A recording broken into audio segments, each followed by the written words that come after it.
నమస్తే, welcome to our channel. నేను సౌజన్య. ఈ సర్వ జగత్తుకి సదాశివుడు అనేటువంటి శివుడు, అలాగే ఇంకొకటి కూడా మనం అంటూ ఉంటాం. శివుడాజ్ఞ లేనిదే చీమైనా కుట్టదు అనేటువంటిది కూడా మనం వింటూ ఉంటాం. సమయం సందర్భం వచ్చినప్పుడు అంటూ ఉంటాం కూడా. ఆయనే ప్రణవ్ దాని గురించి ఆయన కుమారుడైనటువంటి కుమారస్వామిని అడిగి తెలుసుకున్నారు. అంటే ఏదైనా గాని శివుడాజ్ఞ లేనిదే చీమైనా కుట్టదు అన్నటువంటి ఆయనే కుమారుణ్ణి అడిగి తెలుసుకోవడం ఏంటి అనేది మనం ఈ మధ్య కాలంలో వింటూ ఉన్నాం. సో మరి ఈ అంశానికి సంబంధించి మరిన్ని విషయాలని, మనకు తెలియని విషయాలని ఎన్నో మనకు తెలియజేయడానికి ఈ రోజు మనతో పాటు ఉన్నారు బహుముఖ ప్రజ్ఞాశాలి ఇంగో సాయి కరుణమ్మ గారు ఉన్నారు. వారితో మాట్లాడదాం. నమస్తే అమ్మా. నమస్కారం. జై గురుదేవ. ఓం నమ శివాయ. అమ్మా, శివుడాజ్ఞ లేనిదే చీమైనా కుట్టదు అంటారు. సర్వం ఆయనకి తెలుసు, సర్వ జగత్తుకి ఆయన అన్ని చూసుకుంటూ ఉంటారు, ఆయనే చూస్తారు, ఆయనకి తెలియంది అసలు ఏమీ జరగదు అని చెప్పేసి అని అంటూ ఉంటారు. అలాంటి శివయ్యకి, అదే ఆ సదాశివుడికి ఆయన కుమారుడి దగ్గర నుంచి ఆయన నేర్చుకున్నారు ప్రణవం గురించి. అది కూడా కుమారస్వామి దగ్గర నుంచి, చిన్న కొడుకు ఆయన కుమారస్వామి. సో ఆయన దగ్గర నుంచి శివయ్య నేర్చుకున్నారు, శివుడు నేర్చుకున్నారు అని అంటూ ఉన్నారు. సో ఇది ఎంతవరకు నిజం, అసలు ఏంటి? యాక్చువల్గా ఏంటంటేనండి, ఆ పరమేశ్వరుడు ఆయనకి తెలియనిది అంటూ ఏమీ ఉండదు.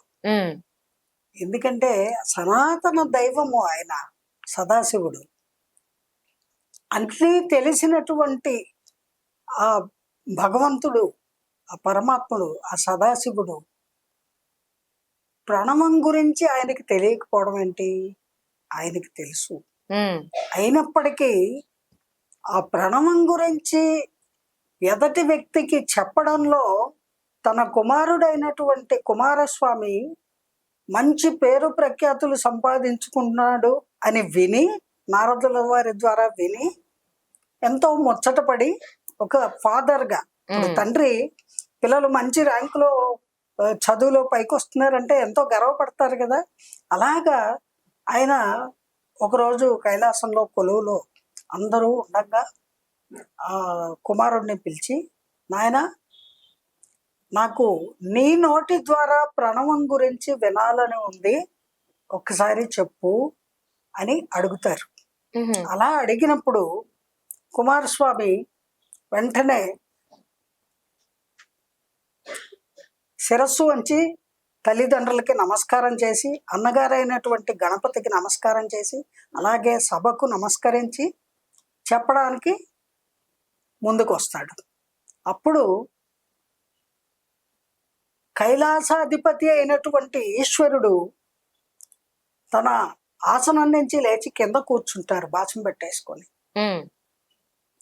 ఇతను ప్రణవం చెప్పడంలో తన్మయత్వం చెందుతూ కళ్ళు మూసుకొని ప్రణవం గురించి చక్కగా వివరంతో వివరిస్తారు. అది పూర్తయిన తర్వాత కళ్ళు తెరచి చూస్తే తండ్రి ఆయన ఆసనం మీద ఉంటాడు, కుమారుడి పాదాల దగ్గర కూర్చొని ఉంటాడు. అదేంటి, సర్వలోకాలు పూజించేటువంటి ఆ సదాశివుడు భగవంతుడు తనకి తండ్రి అయినప్పటికీ తండ్రే దేవుడు కూడా అతనికి. అతను వెంటనే లేచి తండ్రి పాదాలకి నమస్కరించి, నాయనగారు మీరేమిటి ఇలా నేల మీద కూర్చున్నారు అని అడుగుతాడు. అప్పుడు ఆ పరమేశ్వరుడు ఈ విధంగా చెప్తాడు, నాయన, నువ్వు ఇప్పుడు గురుస్థానంలో ఉన్నావు, ప్రణవం గురించి వివరంగా చెప్పడానికి నువ్వు గురువుతో సమానము. గురువు దగ్గర ఏ శిష్యుడైనా సరే నీ నోటి వెమ్మటి తెలుసుకోవాలి అనుకునే ఆకాంక్షతో ఉన్నవాడిని కాబట్టి నేను శిష్యుడితో సమానము. గురువు ముందు శిష్యుడు కూర్చోకూడదు, గురువుకి పాదాల దగ్గర కూర్చోవాలి శిష్యుడు అనేటువంటి వాడు, అందుకని నేను అలా కూర్చున్నాను నాయన అని చెప్తారు. చూసారా, వాళ్ళు దేవుళ్ళు అయినప్పటికీ సకల జీవరాశులకి, సకల ప్రాణులకి ఎంత చక్కటి సందేశాన్ని ఇచ్చారో. అంటే గురువు అంటే ఎలా ఉండాలి, గురువు దగ్గర శిష్యుడి ప్రవర్తన ఏ విధంగా ఉండాలి అనేటువంటిది మనకి ఆ పరమశివుడి వల్ల ఈ ప్రణవం తెలుసుకునే సందర్భంగా మనందరికీ కూడా తెలియపరచడం అయ్యింది. ఏమండి, ఈ విషయం ఈరోజు మీరు అడగడం నాకు చాలా సంతోషంగా ఉంది.